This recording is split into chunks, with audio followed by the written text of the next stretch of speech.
What's up guys, welcome back to another video, and in this video I will show you how you can export or remove a stock or shares from your Pi in Trading 212. So let's get started. Now once you open up your Trading 212 app, just go over to the portfolio section right here. So tap on that, and once you're on your portfolio screen, just scroll down a bit until you can see the Pi from which you want to export a stock from. So just go ahead and select the Pi.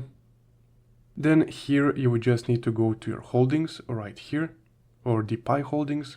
And once you're on the Pi holdings tab, just go ahead and select the three dots in the upper right corner. Once you selected those dots, this menu will load. So from here, just select export investments right here, the third option.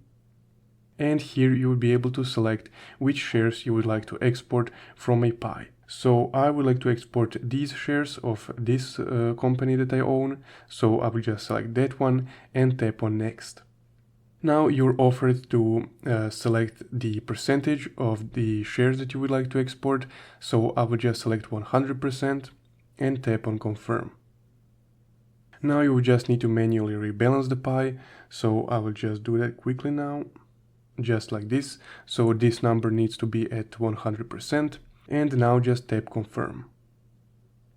And now let's go to our portfolio. And here we can see that those shares are now exported from our Pi. And if you want, you can sell them as a normal share from here. So that's guys how you can export shares or a stock from your Pi in Trading 212. Thank you for watching.